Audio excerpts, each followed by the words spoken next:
La chicana, amigues, Fósil es lo que se acaba de ir y quien ha llegado como todos los lunes y ya de manera formal es nuestra queridísima Emilia Trabuco, psicóloga, magíster en Seguridad de la Nación y también directora del Centro Latinoamericano de Análisis Estratégico y además militante sindical y feminista. Emilia, hola, ¿qué tal? ¿Cómo andás? Bicampeona. Hola, compañeros. ¿Qué ¿Cómo tal? están? Sí, por fin una alegría, ¿no? Vamos, En qué este bueno. hermoso país. Sí, Sí, tenemos un re lindo país con sí, una hermosa selección que ayer ganó. Bicampeones, loco. Mm, sí. Excelente. Salvo una poca gente. Sufriendo, Y sí, como, y sí, está bien. así somos, ¿no? Hay que saber sufrir. Ujú. Así somos. Así es el tango, ¿no? Mientras estábamos abuela, hay alguien que está viajando. Hay alguien que creo que supera al presidente Reposera, que fue Sí. Macri. Me parece que sí, Sí, ¿no? El tipo lo da todo. Milei está, no sé si ya volvió, pero se fue nuevamente a Estados Unidos. Una vez más. exactamente. Una vez más. Sí, ya está de vuelta. Ah, bueno. Ayer viajó, volvió en su avión privado, él que siempre, ¿no? Se jactó de ser, ¿no? El que no gasta la plata de los y las argentinas, sí, sí, volvió en un avión privado, $300.000, dicen que salió solo el viaje, y fue otro viaje extraoficial además, sí, se fue a un campamento de multimillonarios, así lo definen a esta especie de encuentro, de retiro espiritual que hacen, ¿no? Los empresarios, los principales empresarios de las empresas tecnológicas, financieras, es un campamento organizado por un banco de inversión. También hay gente de la política, de los medios de comunicación, y en esta oportunidad invitaron a lo que podríamos decir el empleado del mes, ¿no? Que es Javier Milei, que está haciendo, parece, muy bien los deberes, me Mm, parece, ¿no? ujú, bien. O sea, es un campamento donde van empresas. ¿Y algún otro presidente más fue? ¿O solo Milei? ¿Solo No, no, Milei? solo no. Ay, me preocupa aún más. Claro. Es como tirar una mojarrita en una pecera de tiburones, ¿no? Y claro, me parece que obviamente por eso lo definimos así, un poco el empleado del mes, porque los jefes de Estado no participaron. Y encima en un fin de semana con un hecho que va a marcar nuevamente la historia de este siglo XXI, ¿no? Que fue el intento de asesinato de Donald Trump. Sí. Él estaba allá. Uno de los temas que iban a charlar o que charlaron, porque la agenda de este encuentro es bastante hermética, no se sabe qué se discute ahí, Mm, ¿no? Iban a discutir sobre negocios, por supuesto ahí se cierran negocios mientras hacen sus actividades recreativas, pero también iban a hablar principalmente de las elecciones norteamericanas, ¿no? Que se ujú. vienen.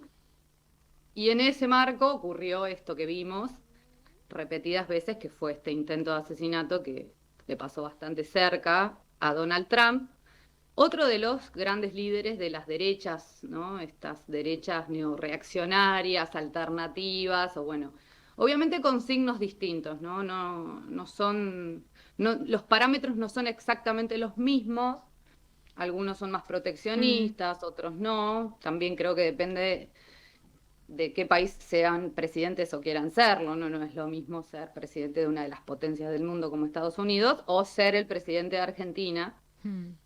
como Javier Milei, ¿no? Entonces, por ahí detenernos un poco, porque el mundo da la sensación de que gira demasiado rápido, ¿no? Y estos hechos creo que es importante que podamos analizarlos porque la política internacional y la economía internacional está determinando mucho el plan de gobierno, tanto económica como políticamente en nuestro país.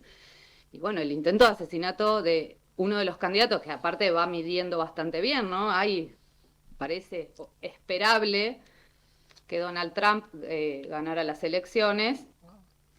Bueno, creo que determina también el destino de nuestro país, ¿no? Y que ha salido en varios análisis sobre esto, cómo se repite estos intentos de asesinato a presidentes o expresidentes, Ujú, ¿no? Obviamente a nosotros nos remonta al de Cristina Fernández de Kirchner, sí.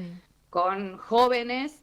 Esta vez el que atacó a Trump es un joven de los suburbios, de 20 años, Mm, ¿no? Que dicen, bueno, si era republicano, si era demócrata, en realidad es votante republicano, pero con una dice que es demócrata porque hizo una pequeña contribución de $15 cuando Biden asumió. Bueno, no se sabe muy bien, pero podemos por lo menos analizar que estos escenarios están siendo posibles, ¿no? Son rupturas de pactos democráticos que ya vimos en la historia de nuestros países y que marcan otra época, ¿no? Y que es importante analizarlos. Entonces, bueno, esta semana con el equipo de CLAE estuvimos un poco mirando esta agenda internacional que está mostrando un poco el camino, que está bastante complicado también, ¿no? Porque vimos los anuncios de Caputo, que lo acompañó a este viaje, y del mismo Milei. Bueno, ahora parece interviniendo desde el Estado para manejar la brecha cambiaria, que el dólar se disparó, el dólar ilegal a 1.500 pesos, otra vez en la presión de estos grupos económicos que quieren una devaluación de nuestra moneda, pero con una brecha que ya se fue al 60%, ¿no? Y esto es un gran problema para el gobierno, que como venimos charlando, no se quiere hacer cargo de los efectos sociales, políticos, económicos que supondrían una segunda gran devaluación, ¿no? Entonces, estos se están negando, y ellos que no quieren la intervención del Estado, ¿no? en el mercado y en la política cambiaria, bueno, finalmente, Cristina se lo dijo también, ¿no? Bueno, qué distinto que es hablar a gobernar. Entonces, bueno, creo que venimos charlando esto de las presiones por arriba y por abajo que está teniendo o está poniendo en esta encrucijada el ministro de Economía y el presidente Javier Milei, ¿no? Uh-huh. Y una pregunta, Emilia, ¿en qué medida, y de ser así, para qué lado desequilibra la formalización de la incorporación de Sturzenegger en esto, en esta dirección de lo que estás mencionando?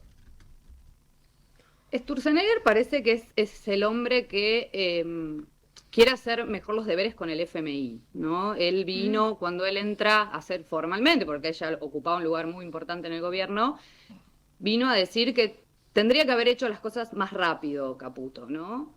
O sea, él creo que es uno de los que se embandera con la devaluación y el que está como dispuesto a seguir un poco más la línea y los parámetros del FMI. Uh-huh. En esa línea creo levantar que el cepo, y levantar el cepo, es decir, claro, a ver si es correcta la impresión, como que tiene una mirada, y mira todo lo que te voy a decir, Caputo, hasta más política, que no se le prenda fuego todo antes de que termine su negocio, mientras Sturzenegger es más un gurka, un fundamentalista de la teoría, que no mide, y si dice se levanta más allá o se devalúa más allá de las consecuencias. ¿Es por ahí? Yo creo que sí, yo creo que sí, que es por ahí. Sturzenegger ha estado dando entrevistas a La Nación. El tipo sabe lo que hace, además. Es un gran convencedor, está convencido de lo que dice. Lo vimos, como venimos charlando en la tercera temporada ya de sus lugares en el gobierno. Y él viene a plantear una profundización, ¿no? En el sentido de máxima concentración de capital, liberalización del mercado, reforma laboral moderna, reforma educativa moderna, ¿no? Bueno, él viene en este sentido. Vamos a ver, bueno, qué tensiones o qué sectores finalmente ganan. Nos estamos haciendo muchas preguntas, porque es eso, decir, bueno, si no están cumpliendo del todo con los deberes del FMI, estamos esperando inversiones que no llegan, porque Milei se viene reuniendo ya varias veces con estos magnates de las grandes empresas de tecnología de punta, ¿no? Y de los sectores financieros, pero las inversiones tampoco llegan, porque el riesgo país se dispara, porque no alcanzan a consumar esa estabilidad, entre comillas, económica que están buscando. Y ellos quieren, bueno, igual vienen avanzando, por supuesto, que vienen avanzando en la liberalización de los mecanismos y bueno, y la destrucción de las áreas del Estado, de los controles del Estado que podrían frenar, ¿no? O podrían garantizar que vengan inversiones, pero con cierto desarrollo nacional o que sus ganancias queden de alguna manera en nuestro país.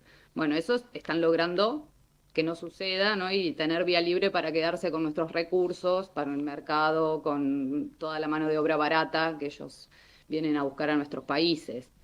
Me parece que es importante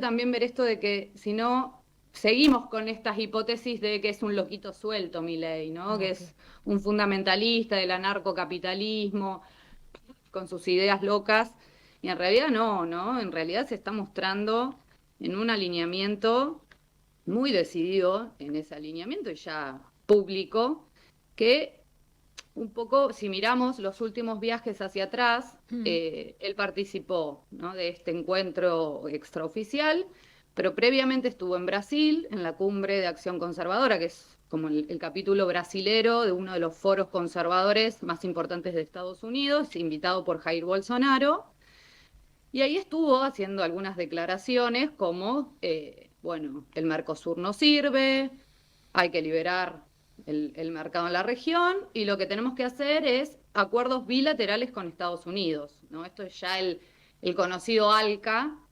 4.0, podríamos decir, bueno, obviamente por fuera de lo que son los mecanismos regionales, y no solo lo dijo, sino que además no fue a la cumbre del Mercosur, que sucedió al día siguiente de su viaje a Brasil. Bueno, decidió no asistir, mandó a su canciller Diana Mondino, que además fue a decir que ese mecanismo estaba obsoleto, que había que modernizarlo, que en realidad había que levantar bueno, las restricciones y las regulaciones, etcétera, no en la misma línea que el presidente. Entonces esto realmente habla de una avanzada de estos proyectos manejados desde estos grandes centros de poder económico, principalmente con asientos en Estados Unidos, pero que determina, ¿no?, una estrategia en la región que viene a desintegrar completamente, y sabemos que eso hace perder mucha capacidad de maniobra a los países de nuestra región. No es lo mismo que nosotros tengamos una asociación con Brasil, que es nuestro principal socio comercial, a pesar de que para Milei Lula es un comunista, etcétera, o bueno, con Colombia o con Uruguay. El mismo presidente uruguayo criticó, muchos mandatarios criticaron la ausencia del presidente argentino, porque sin Argentina el Mercosur, bueno, obviamente nos empezamos a preguntar sobre qué posibilidades hay de generar, aunque sean mecanismos económicos de integración, ni siquiera políticos de soberanía regional, económicos, ¿no?, que podrían hacer caminar un poco más nuestras economías. Bueno, Milei está destruyendo esa posibilidad, generando reiteradas crisis diplomáticas y juntándose, sí, con los centros de poder norteamericanos, ¿no? Entonces, bueno, ahí es donde nosotros tenemos que poder mirar quién está realmente conduciendo el programa de gobierno en Argentina. Está clarísimo, me parece. Siempre identificando que estas élites tecnológicas tienen puntos de acuerdo, porque cuando se trata de maximizar ganancias, los muchachos se ponen de acuerdo. Sí. Pero después hay intereses que son distintos. Estas son preguntas que nos estamos haciendo desde que pasó esto de Trump, pero por ejemplo, a este campamento, Elon Musk, que es el dueño de X, ex Twitter, no estuvo ahí. Estuvo en ediciones anteriores, pero esta vez no fue, viene peleado con este espacio, y lo vimos apoyando mucho a Trump en redes sociales, tuiteando, ¿no? Y es un empresario que lo apoya, y bueno, ahora se supo que hizo una gran inversión, una donación que le llaman en Estados Unidos, que eso está habilitado, que hizo una donación para la campaña de Trump, ¿no? Entonces, bueno, ahí hay distintos proyectos, ¿no?, que también se disputan nuestros territorios. No estaban más, pero estaba Zuckerberg, que es el máximo competidor, el archienemigo, si lo ponemos en términos de historietas, de Elon, del quien se dice amigo. O sea, no sé, es una impresión de afuera, ¿no?, asomado por la ventanita. No vas a reuniones bilaterales con otros mandatarios, a reuniones formales o protocolares, vas a la de empresarios, ok, pero un día vas con Elon, otro día vas con Mark Zuckerberg. No sé cómo se maneja eso en el mundo, si hay ofensas y ofendidos en ese mundo o solo intereses, pero no sé, no parece muy coherente tampoco. Y hay intereses económicos, ¿no? Y en eso es como, bueno, a ver, China y Estados Unidos representan hoy la mayor disputa a nivel global, pero son sus principales socios comerciales. Digo, en la economía se mueve con reglas que tienen que ver con la propia dinámica del sistema capitalista, ¿no? El que no negocia, el que no está dentro de los negocios, está muerto, ¿no? Y más en esta lucha carnal que hay abierta en el mundo.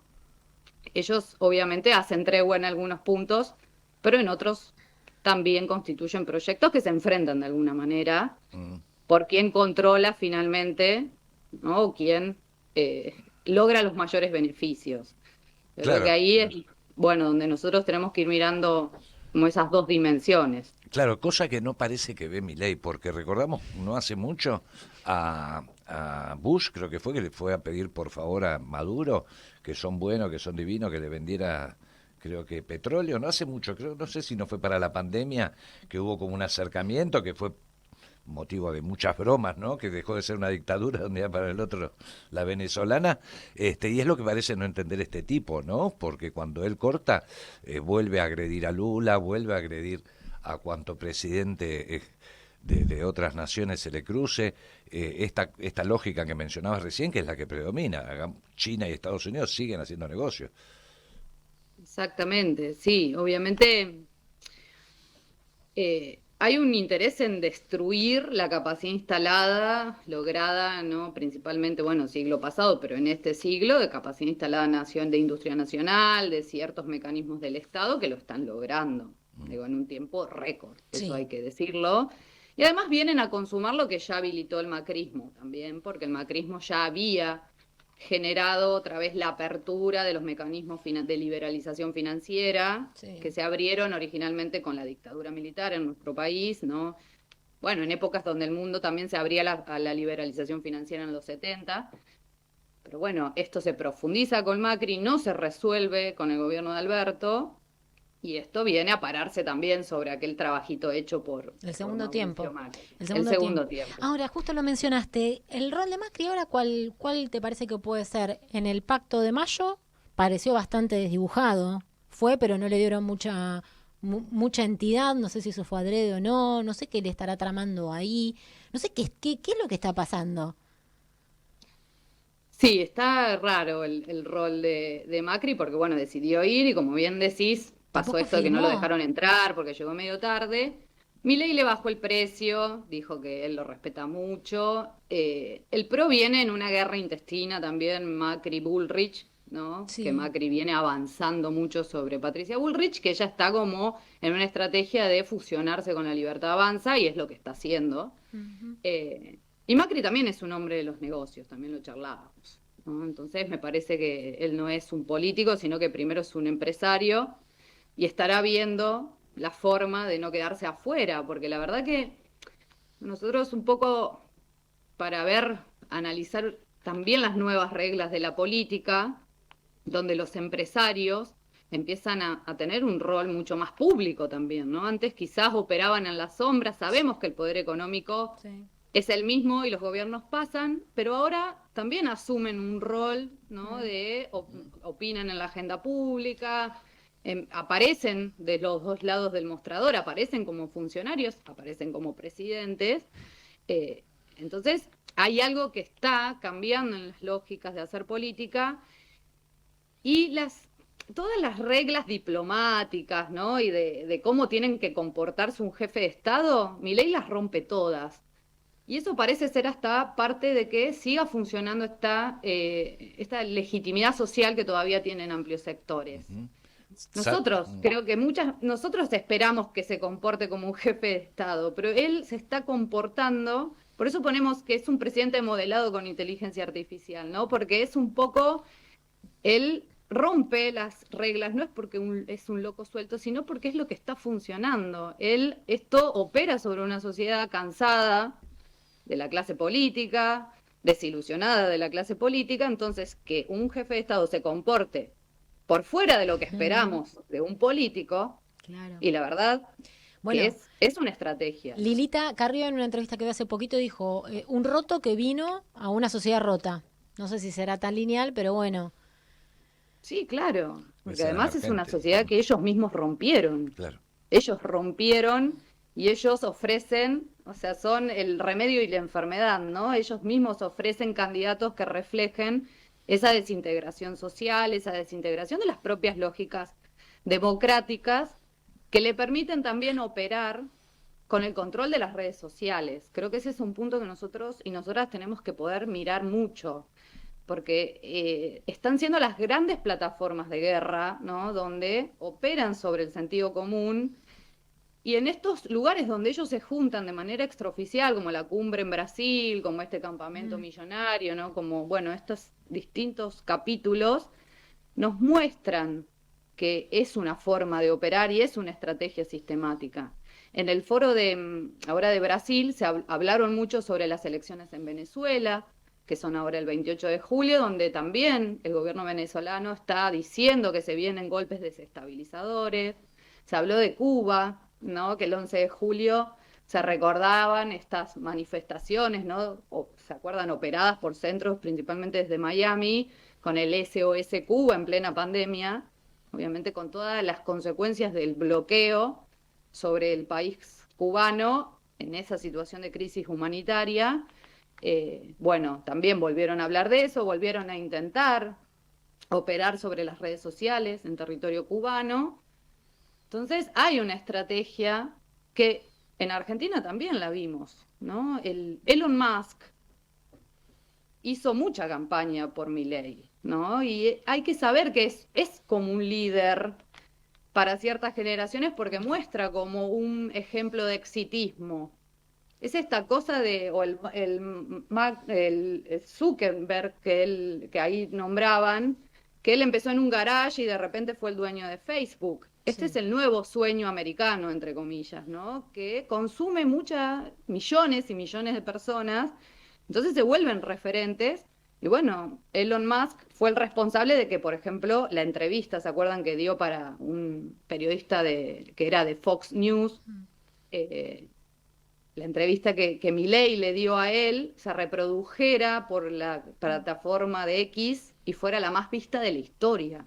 Claro. O sea, esto sucedía en redes sociales mientras nosotros creíamos que Milei iba a salir tercero en las elecciones, claro, ¿no? Claro, entonces, claro. Algo pasa en un universo, entre comillas, paralelo, que opera sobre la sociedad, que rompe lógicas democráticas, un escenario manejado por estas redes sociales donde también se está analizando que los ciudadanos creen participar más de la vida pública porque yo puedo contestar, puedo retuitear, puedo responder, puedo hablar, frente a una democracia que no me representa, donde las clases políticas se desconectan de los territorios, donde, bueno, las mismas élites económicas destruyen sus mecanismos, como lo fue el Estado y el capitalismo nacen de la mano. Bueno, y cuando no le sirve más su aparato político al poder económico, lo destruye, ¿no? Y arma otra estructura que le permita avanzar en una nueva configuración que se está dando, me parece, ¿no? Sí. Entonces... No, pensaba, ¿sabes en qué, Emilia? En Francia, cómo parecía que la derecha se iba a llevar puesto y tanto que se habla de la derechización de las sociedades, y quizá lo que quedó en evidencia, no sé si lo compartís, para mí por lo menos es para pensarlo, que lo que falla ahí no es que la sociedad se derechizó, sino que el campo nacional popular o humanista, si se quiere, ya por no definir más ni izquierda ni derecha, aliándose y dando una propuesta pudo confrontar con quienes parecían números puestos, y que quizá sea más defecto de estos sectores populares que habilidades por parte de esos sectores de la economía transnacional concentrada. Pues tampoco derecha, la derecha es nacionalista, ni siquiera lo son, acá por lo menos. Sí, coincido con esto de Francia, creo que es un buen ejemplo para pensarnos. En esto de también romper que las sociedades no se derechizan, o sea, porque si no tenemos la culpa, digo, siempre somos los mismos, ¿no? Los que tenemos la culpa. Creo que Francia es el ejemplo de que las sociedades votan cambios radicales. El tema es que en Argentina el cambio radical lo representó un proyecto de derecha, ¿no? Esa es la gran pregunta, la gran incógnita que nos hacemos. Es decir, todo lo que busca el centro, la moderación, el consenso y el diálogo, ya no funcionó aparte, ¿no? Efectivamente no funcionó. Y eso es un gran problema de nuestro campo, que nosotros aparecimos como lo conservador. Nosotros aparecimos defendiendo el Estado, aparecimos, ¿no? Defendiendo la democracia del siglo anterior. La no confrontación, el no querer enojar al otro, el temor a la discusión, el no hacer el juego a la derecha. Exactamente. Y ese gran centro que ya no convence, que ya la ciudadanía sabe que esas grandes mesas de consenso, no tienen invitación, ¿no? para el pueblo. Y bueno, y ya creo que el ejemplo de Francia lo puso otra vez en evidencia. Entonces, hay una tendencia, si no, en los movimientos populares, pareciera de que la vía es parecerse más al enemigo, ¿no? Y me parece que, bueno, los procesos políticos están demostrando que la gente se cansó y la gente está pidiendo, bueno, que se responda a otras lógicas, está pidiendo participar, porque no es verdad que no hay debate político. El tema es que, obvio, bueno, el debate político se profundiza también con mayor participación, con el, bueno, rearmado de las organizaciones y con la propuesta. Si no aparece una propuesta alternativa a este Javier Milei, que sea también un cambio radical, y bueno, ese espacio va a seguir siendo ocupado por esta derecha, que sí está o sigue ofreciendo, obviamente, en antinomias y con todo este aparato, porque las redes sociales no son las redes sociales, una entelequia, sino que son, obviamente, escenarios armados por estos mismos grupos económicos que controlan los algoritmos, que controlan lo que se ve, que controlan la información. Pero bueno, nosotros también tenemos la oportunidad de avanzar sobre eso, identificar que necesitamos el cambio, ¿no? El cambio radical, porque creo que lo venimos charlando acá. La militancia también lo entiende de esa manera. Y también creemos que hay que transformar nuestras lógicas de participación política. Bueno, será tiempo de poder mirar, de salirnos del facilismo de creer que este es un gobierno de un loco suelto y dejar de esperar que se caiga por acción divina, porque también venimos a estos 6 meses diciendo no llega marzo, no llega mayo, no llega junio. El gobierno avanza, porque obviamente solo no se va a caer, y si se resuelve, y si se llega a corroborar la hipótesis de que se cae este gobierno, habría que preguntarse qué opción va a tomar su lugar, y por lo menos no se vislumbra de acá no que viene. vaya... Claro, no sé, no los que se viniendo. están agarrando el bastón no son No. particularmente... Nos están pegando ¿no? con ese bastón, no era para pegarnos a nosotros, por favor. No era para pegarnos. Pero bueno, y a mí me preocupa porque, bueno, ahora no sé, la noticia también es que parte de la CGT va a ir a verlo al gobierno mañana, en esta especie de pacto social que está ofreciendo para sentarse el gobierno de Milei.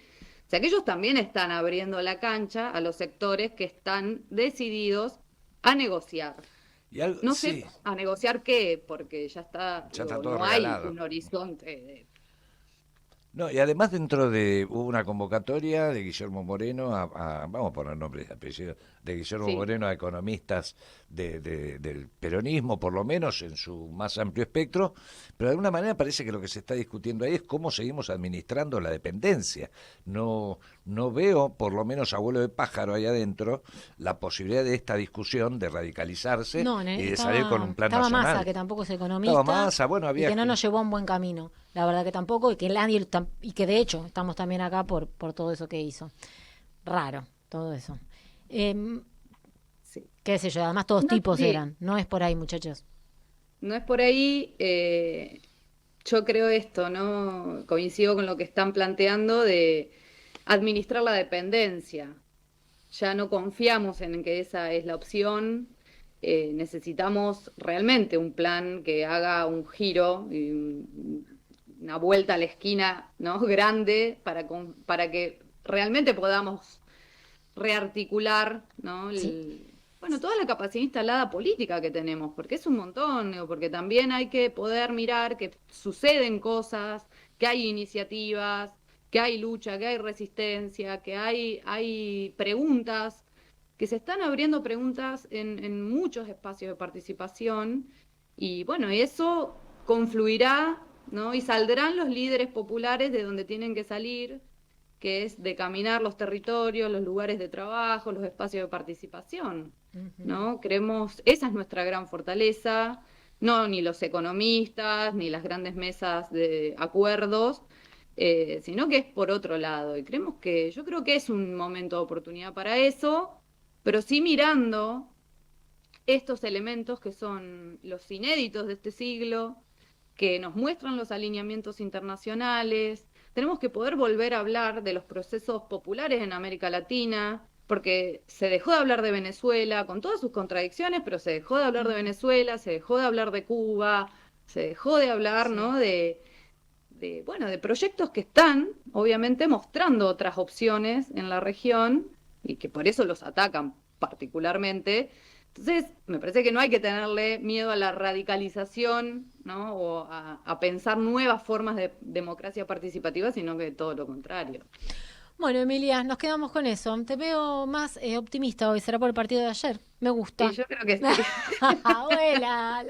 Sí, seguimos. Bueno, sí. Gracias como siempre, Emilia. No, gracias Te a ustedes mandamos por un la abrazo invitación. y nos vemos la semana próxima entonces. Seguramente. Emilia, Un beso grande. abrazo. Emilia Trabuco, psicóloga, magíster en Seguridad de la Nación, directora del Centro Latinoamericano de Análisis Estratégico y militante sindical y feminista, quien analiza la política nacional y por qué no también regional aquí en Desde el Barrio todos los lunes. Van a poder también verla en el canal de YouTube y en un rato nada más leer un artículo de ella en la página de La Gráfica.